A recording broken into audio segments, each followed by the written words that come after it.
വളരെ വളരെ കാലം മുമ്പ് പ്രവാചകനായ അയ്യൂബ് എന്നു പേരുള്ള ഒരു വ്യക്തി ജീവിച്ചിരുന്നു. അദ്ദേഹം യൂസഫ് നബി അലൈഹിസ്സലാമിൻ്റെ ചെറുമകനായിരുന്നു. അദ്ദേഹത്തിൻ്റെ ഭാര്യയുടെ പേര് റഹ്മ എന്നായിരുന്നു. അവർ രണ്ടുപേരും സന്തോഷത്തോടെ ജീവിച്ചു. അള്ളാഹു അദ്ദേഹത്തിന് ധാരാളം മക്കളെ നൽകി. അദ്ദേഹം വളരെ സമ്പന്നനായിരുന്നു. അദ്ദേഹത്തിന് ധാരാളം ഭൂമി സ്വന്തമായിട്ടുണ്ടായിരുന്നു. കൂടാതെ ധാരാളം പശുക്കളുമുണ്ടായിരുന്നു. അദ്ദേഹം അള്ളാഹുവിൻ്റെ ആത്മാർത്ഥതയുള്ള ആരാധകരിൽ ഒരാളായിരുന്നു. അള്ളാഹു അദ്ദേഹത്തിന് നൽകിയിട്ടുള്ള എല്ലാ അനുഗ്രഹങ്ങൾക്കും നന്ദി പ്രകടിപ്പിച്ചിരുന്നു. അദ്ദേഹം ദരിദ്രരെ സ്നേഹിച്ചിരുന്നു. അവർക്ക് ഭക്ഷണവും വസ്ത്രവും നൽകി എപ്പോഴും ഒരു അനാഥനെയോ ഒരു ദരിദ്രനെയോ തന്നോടൊപ്പം ഭക്ഷണം കഴിക്കാൻ ക്ഷണിച്ചിരുന്നു. ഒരിക്കൽ മലക്കുകൾ അള്ളാഹുവിൻ്റെ വിശ്വസ്ത ദാസന്മാരെക്കുറിച്ച് ചർച്ച ചെയ്യുകയായിരുന്നു. മലക്കുകളിൽ ഒരാൾ ഇങ്ങനെ പറഞ്ഞു: ഇന്ന് ഭൂമിയിൽ ജീവിച്ചിരിക്കുന്നതിൽ ഏറ്റവും മികച്ച സൃഷ്ടി അയ്യൂബ് നബിയാണ്. അദ്ദേഹം മാന്യനായ ഒരു വ്യക്തിയാണ്. അദ്ദേഹം എപ്പോഴും അള്ളാഹുവിനെ ഓർക്കുന്നു. അള്ളാഹുവിൻ്റെ അടിമകൾക്ക് ഏറ്റവും നല്ല മാതൃകയാണ് അദ്ദേഹം. മറ്റൊരു മലക്ക് പറഞ്ഞു: അള്ളാഹു ദീർഘായുസ്സും സമൃദ്ധിയും നൽകി അദ്ദേഹത്തെ അനുഗ്രഹിച്ചിരിക്കുന്നു. ദരിദ്രനെയും പാവപ്പെട്ടവനെയും അദ്ദേഹം സഹായിക്കുന്നു. അദ്ദേഹം അടിമകളെ വാങ്ങുകയും അവരെ സ്വതന്ത്രരാക്കുകയും ചെയ്യുന്നു. വളരെ ഉദാരമനസ്കനാണ്. മറ്റൊരു മലക്ക് കൂട്ടിച്ചേർത്തു. ശൈത്താൻ അവരുടെ സംഭാഷണം കേട്ടു. അവൻ വളരെ അസ്വസ്ഥനായി. പ്രവാചകനെ സമീപിച്ച് അള്ളാഹുവിനെതിരായി പ്രലോഭിപ്പിക്കാൻ അവൻ തീരുമാനിച്ചു. ആദ്യം അവൻ ജീവിതത്തിലെ നല്ല കാര്യങ്ങളെക്കുറിച്ച് മന്ത്രിച്ചുകൊണ്ട് അയ്യൂബ് നബിയെ പ്രാർത്ഥനകളിൽ നിന്നും അകറ്റാൻ ശ്രമിച്ചു. എന്നാൽ അയ്യൂബ് നബി സത്യവിശ്വാസിയായിരുന്നു. അദ്ദേഹത്തെ പിന്തിരിപ്പിക്കാൻ കഴിയില്ലെന്ന് അവന് മനസ്സിലായി.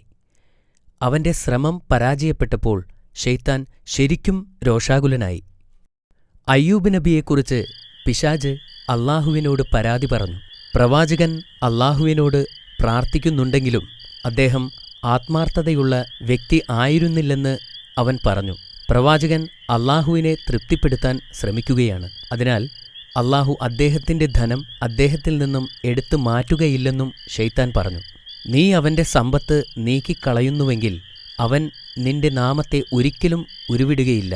അവൻ നിന്നോട് പ്രാർത്ഥിക്കുന്നതുപോലും നിർത്തും.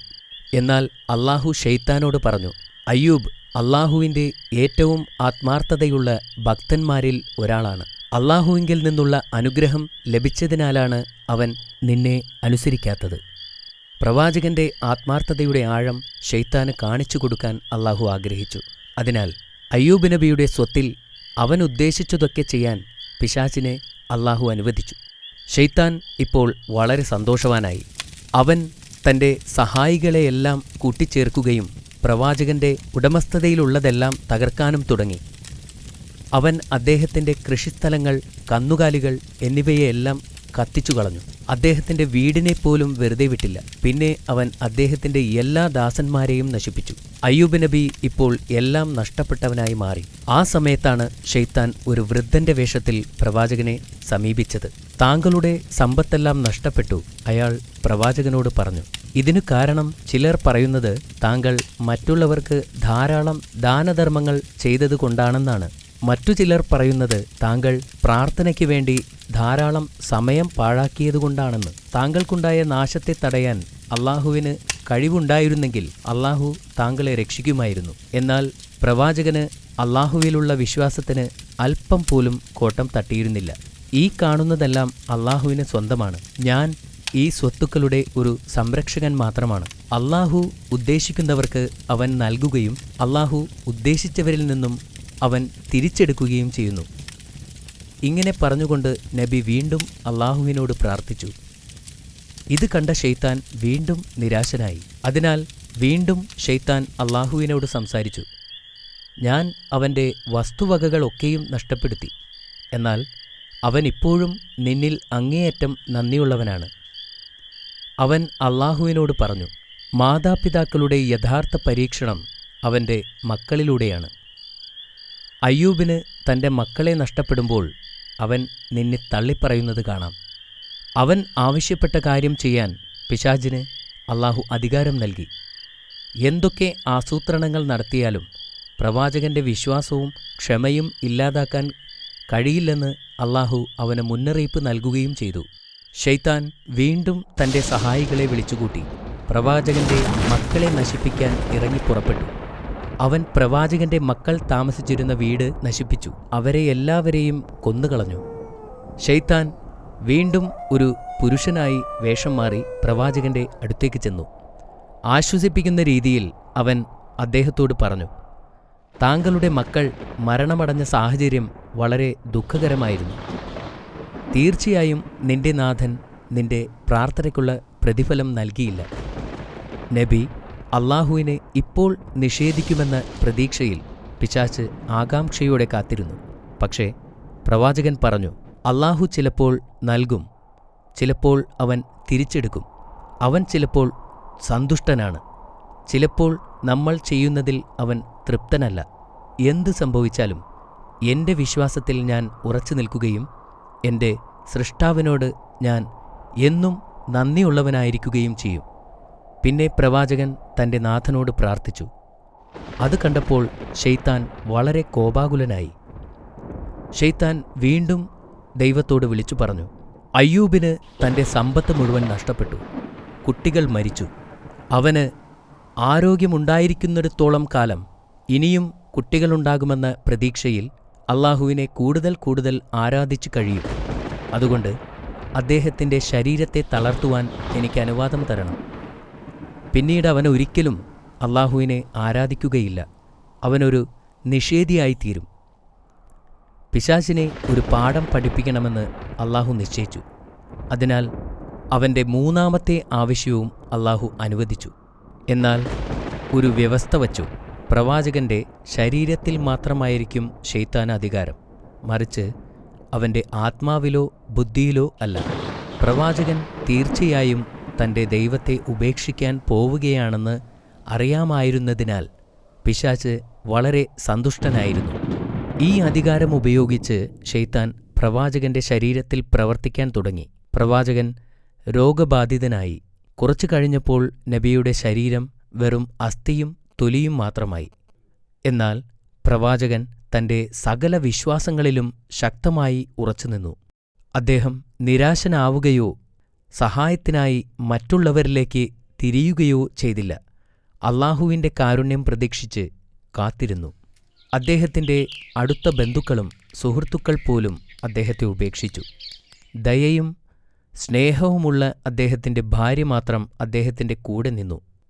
അവൾ പ്രവാചകനോട് ധാരാളം കരുണ കാണിക്കുകയും നന്നായി പരിചരിക്കുകയും ചെയ്തു. ശൈത്താൻ ഇപ്പോൾ തീർത്തും അസ്വസ്ഥനായിരുന്നു. അതിനാൽ അയാൾ ഒരു പുരുഷന്റെ രൂപത്തിൽ അവളുടെ അടുത്തു ചെന്നു. നിന്റെ ഭർത്താവ് എവിടെ എന്നവൻ ചോദിച്ചു. അവൾ കിടക്കയിൽ ഏതാണ്ട് ജീവനില്ലാത്ത രൂപത്തിൽ കിടക്കുന്ന നബിയെ ചൂണ്ടിക്കാണിച്ചുകൊണ്ട് പറഞ്ഞു, അദ്ദേഹം ഇവിടെയുണ്ട്, ജീവനും മരണത്തിനുമിടയിൽ കിടക്കുന്നു. അപ്പോൾ ശൈത്താൻ പ്രവാചകന് ആരോഗ്യവും സമ്പത്തും മക്കളുമുണ്ടായിരുന്ന കാലത്തെക്കുറിച്ച് പ്രവാചകന്റെ ഭാര്യയെ ഓർമ്മിപ്പിച്ചു. അവൾ വേദനയോടെ പറഞ്ഞു, കടന്നുപോയത് ക്ലേശകരമായ വർഷങ്ങളായിരുന്നു. അവളുടെ കണ്ണുകൾ നിറഞ്ഞൊഴുകാൻ തുടങ്ങി. എത്ര നാൾ അങ്ങ് നാഥനിൽ നിന്നുള്ള ഈ പീഡനം സഹിക്കും? അവൾ കരഞ്ഞുകൊണ്ട് പ്രവാചകനോട് ചോദിച്ചു, നമുക്ക് സമ്പത്തും മക്കളും സുഹൃത്തുക്കളുമൊന്നുമില്ലാതെ നിലനിൽക്കണമെന്നുണ്ടോ? താങ്കൾ എന്തുകൊണ്ടാണ് നമ്മുടെ കഷ്ടപ്പാടുകൾ മാറ്റാൻ അല്ലാഹുവിനോട് ആവശ്യപ്പെടാത്തത്? പ്രവാചകൻ ദീർഘനിശ്വാസമെടുത്തുകൊണ്ട് മൃദുവായ ശബ്ദത്തിൽ മറുപടി പറഞ്ഞു, ശൈത്താൻ നിന്നിൽ കൂടിയിരിക്കുന്നു. പറയൂ, എത്ര കാലം ഞാൻ നല്ല ആരോഗ്യവും സമ്പത്തും ആസ്വദിച്ചു? അദ്ദേഹം അവളോട് ചോദിച്ചു. 70 വർഷങ്ങൾ, അവൾ മറുപടി പറഞ്ഞു. എത്ര കാലമായി ഞാൻ ഇതുപോലെ കഷ്ടപ്പെടാൻ തുടങ്ങിയിട്ട്? അദ്ദേഹം വീണ്ടും ചോദിച്ചു. 7 വർഷങ്ങൾ, അവൾ മറുപടി പറഞ്ഞു. അപ്പോൾ അദ്ദേഹം അവളോട് പറഞ്ഞു, ഈ കാര്യത്തിൽ എന്റെ കഷ്ടപ്പാടുകൾ നീക്കാൻ അല്ലാഹുവിനോട് പ്രാർത്ഥിക്കാൻ ഞാൻ ലജ്ജിക്കുന്നു.